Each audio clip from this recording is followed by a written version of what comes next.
दोस्तों नमस्कार, मैं सुबोध कुमार। आप देख रहे हैं खबर नेशनल टाइम्स। बसपा को लेकर बड़ी खबर, बसपा का बड़ा जनाधार। ये ट्वीट किया गया है सुदेश कुमार आर्य के द्वारा। आंध्र प्रदेश में बहुजन समाज पार्टी की विचारधारा से प्रभावित होकर ईमानदार डीजी रैंक के रिटायर्ड आईपीएस पूर्ण चंद्र राव प्रजापति ने बीएसपी की सदस्यता ली। बहुजन समाज के लिए बीएसपी अपना घर है। साथ ही राव जी को स्टेट कोऑर्डिनेटर की अहम जिम्मेदारी भी आदरणीय बहन जी ने दी। जय भीम, जय बसपा, आदरणीय बहन कुमारी मायावती जिंदाबाद। और इसी के साथ कांग्रेस ने अपने चंदे की जानकारी 2018 में आयकर विभाग को नहीं दी थी। अब सरकार और आयकर विभाग ने कांग्रेस के खातों को फ्रीज कर दिया। इस पर कोषाध्यक्ष अजय मकेन ने ट्वीट किया है। देखिए ये ट्वीट। कांग्रेस को 2018-19 में 142.83 करोड़ रुपए का चंदा मिला। इसमें से सिर्फ 9 लाख रुपए हमारे विधायकों और सांसदों के एक महीने की सैलरी से मिले थे। ये 14 लाख रुपए कैश में आने की वजह से हमारे ऊपर 210 करोड़ रुपए की पेनल्टी लगा दी गई।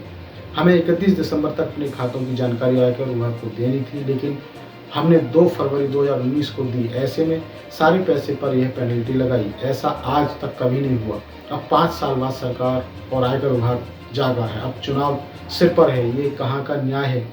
ये कांग्रेस पार्टी को आर्थिक रूप से तोड़ने की कोशिश है ताकि हम लोग चुनाव न लड़ पाएं। अगर हमारे खाते फ्रीज हो जाएंगे तो हम चुनाव कैसे लड़ेंगे, प्रचार कैसे करेंगे? ये ट्वीट किया है, देखिए ये वीडियो। प्रश्न 2-3 बड़े महत्वपूर्ण उठते हैं। क्या चार्ज लगाया गया, क्या कारण से वसूली करी गई? हास्यास्पद है। एक चार्ज लगाया गया है कि कांग्रेस के पास में हम लोगों ने 142.83 करोड़ 142 करोड़ 83 लाख रुपए 2018-19 के अंदर कुल हमारे को सब लोगों ने मिलकर के पैसे हमारे पास में आए। कितने?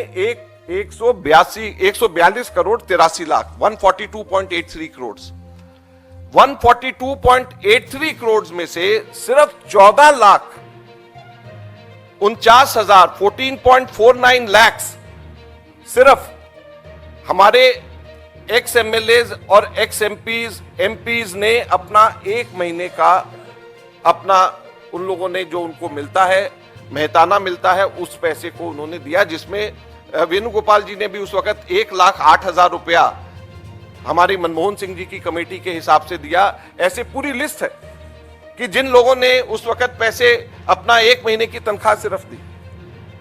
और 142.83 करोड़ में से सिर्फ 14 लाख रुपए कैश में आने की वजह से 210 करोड़ की पेनल्टी लगा दी गई।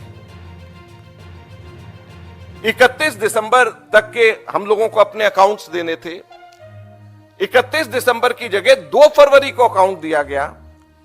इसलिए सारे के सारे पैसे को उसके इनकम टैक्स के से हटा करके 210 करोड़ की पेनल्टी लगा दी गई। कभी भी आज तक ऐसा नहीं होता। अब दूसरा सबसे बड़ा प्रश्न टाइमिंग का होता है। 2 फरवरी 2019 को हम लोगों ने ये सबमिट किया है। अब क्या है? फरवरी 2024, 5 वर्ष। तो 5 वर्ष के बाद में अब जाकर के सरकार, अब जाकर के इनकम टैक्स डिपार्टमेंट, जब 1 हफ्ते के बाद में नोटिफिकेशन आने वाला है, अब जाकर के वो जागी है और जाग करके वो हमारे सारे बैंक अकाउंट में से पैसे निकाल करके सरकार ले रही है। ये कहां का न्याय? पूरी तरीके से सरकार की ये कोशिश है कि कांग्रेस पार्टी को पूरी तरीके से पंगु कर दिया जाए, क्रिपल कर दिया जाए, फाइनेंशियली, इकोनॉमिकली, आर्थिक तौर के ऊपर। पूरी कोशिश है कि सरकार की पूरी कोशिश है कि कांग्रेस पार्टी को आर्थिक तौर के ऊपर पंगु कर दिया जाए, क्रिपल कर दिया जाए, ताकि हम लोग इलेक्शंस नहीं लड़ पाए। अगर मान लीजिए हम लोगों के पास में बैंक के सारे पैसे हम लोगों के फ्रीज हो जाएंगे, तो कैंपेन कैसे होगा, पब्लिसिटी कैसे होगी, कैसे हम लोग जो है एक लेवल प्लेइंग फील्ड हम कैसे करेंगे? और उनको भी, सरकार को भी अच्छी तरीके से पता है कि ये गैर कानूनी है और अंततः हमको इसमें हर हालत के अंदर हमको ये पैसा वापस हमारे को मिलेगा ही मिलेगा, कोर्ट से हमारे को मिलेगा ही मिलेगा। लेकिन जब तक चुनाव निकल जाएंगे और सरकार का अपना काम पूरा हो जाएगा, तो ये कुछ प्रश्न हैं जो बहुत महत्वपूर्ण है। और हम आपको, मीडिया को ये कहना चाहते हैं कि अब ये आपका कर्तव्य बन जाता है कि हमारे देश के अंदर लोकतंत्र की रक्षा करना है। जो हम लोगों का कार्य होगा वो हम लोग करेंगे, सड़क के ऊपर उतर करके लड़ेंगे, आपके माध्यम से लड़ेंगे, पूरी ताकत से सरकार से लड़ेंगे। लेकिन आप लोगों से अनुरोध है कि कृपया मूक दर्शक ना बने, कृपया आप लोग इन सब चीजों को लेकर के लोगों के बीच में जाएं। हमें जुडिशरी से हमें उम्मीद है, हमें ट्रिब्यूनल से उम्मीद है कि हमारे साथ में न्याय होगा, हमारे देश के लोकतंत्र के साथ न्याय होगा। अगर देश की प्रमुख विपक्षी पार्टी का इस तरीके से पूरे अकाउंट से इलेक्शन से एक हफ्ता पहले फ्रीज कर दिया जाए, तो हमारे पैसे सारे के सारे उसमें से निकाल दिए जाएं, तो हमारे देश में लोकतंत्र बचेगा ही। धन्यवाद। और इसी के साथ अगली खबर है अरविंद केजरीवाल को लेकर। ईडी ने फिर से केजरीवाल को समन भेजा है। इस पर आपके एमएलए ने प्रेस कॉन्फ्रेंस की है और साथ ही आम आदमी पार्टी के द्वारा ट्वीट भी किया गया है। देखिए यह ट्वीट। ईडी ने कल मुख्यमंत्री अरविंद केजरीवाल जी को समन भेजा है। इससे पहले खुद ईडी कोर्ट गई और मुख्यमंत्री जी ने कोर्ट को बताया कि बजट सेशन चल रहा है। ये 2 करोड़ लोगों का मामला है और कोर्ट ने 16 मार्च की तारीख दी। ईडी कोर्ट के फैसले का सम्मान इसलिए नहीं कर रही है क्योंकि ईडी कानून के अनुसार नहीं बल्कि एक राजनीतिक मंशा लेकर काम कर रही है। अरविंद केजरीवाल जी चंडीगढ़ मेयर इलेक्शन और पंजाब का मुद्दा ना उठाएं, इसलिए ईडी उन्हें डराने का प्रयास कर रही है। देखिए यह वीडियो।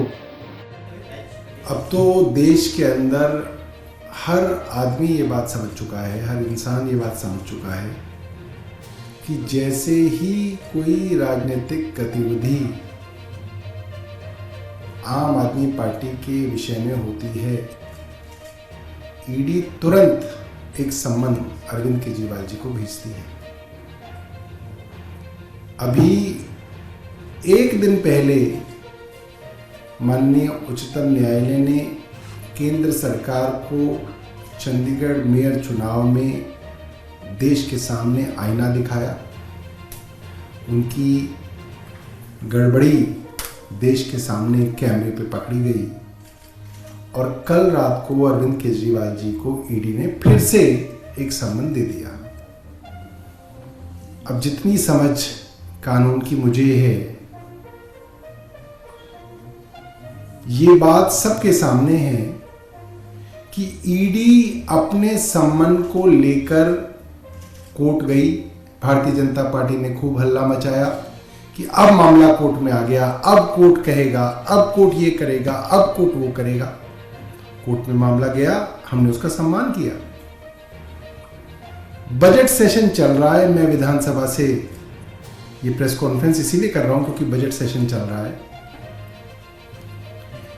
कोर्ट के अंदर माननीय मुख्यमंत्री जी ने अपनी बात रखी कि मैं बजट सेशन के अंदर व्यस्त हूं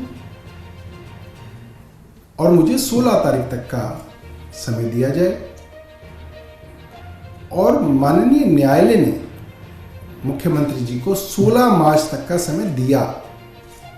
यानी कि कोर्ट ने भी पाया कि अगर एक राज्य के मुख्यमंत्री कह रहे हैं कि मेरे यहाँ बजट सत्र चल रहा है, बजट पास करना जरूरी है, 2 करोड़ लोगों का मामला है, कोई आदमी अपनी विषय में बात नहीं कर रहा है, 2 करोड़ लोगों के राज्य का मामला है, बजट पास करना है, तो न्यायालय ने उनको 16 तारीख दी। अब ईडी इतनी जल्दबाजी में आ गई कि अब ईडी क्यों है वो हर दूसरे दिन सम्मन दे रही है। भाई अगर आपको अपनी ही चलानी थी तो फिर आप न्यायालय कहे क्यों? आपको न्यायालय पे ही भरोसा नहीं है। पहले तो ईडी खुद न्यायालय गई, हम नहीं गए, ईडी गई। हमने न्यायालय में अपनी बात रखी, न्यायालय ने हमें 16 मार्च तक का समय दे दिया। अब ईडी जो है जल्दबाजी दिखा रही है। इसका मतलब ये बात कानून से नहीं चल रही, ईडी कानून संगत नहीं चल रही। ईडी के पीछे कानून या पीएमएलए नहीं है, ईडी के पीछे राजनीतिक मंशा है और इस राजनीतिक मंशा के कारण अरविंद केजरीवाल जी को तलब किया जा रहा है। उनको डराए धमकाने की कोशिश की जा रही है कि पंजाब के और मेयर के मामले को अरविंद केजरीवाल अब ज्यादा ना उठाएं। अब ईडी फिर से अपनी खबर जो है अरविंद केजरीवाल जी के विषय में बनाए, जो बहुत दुर्भाग्यपूर्ण है।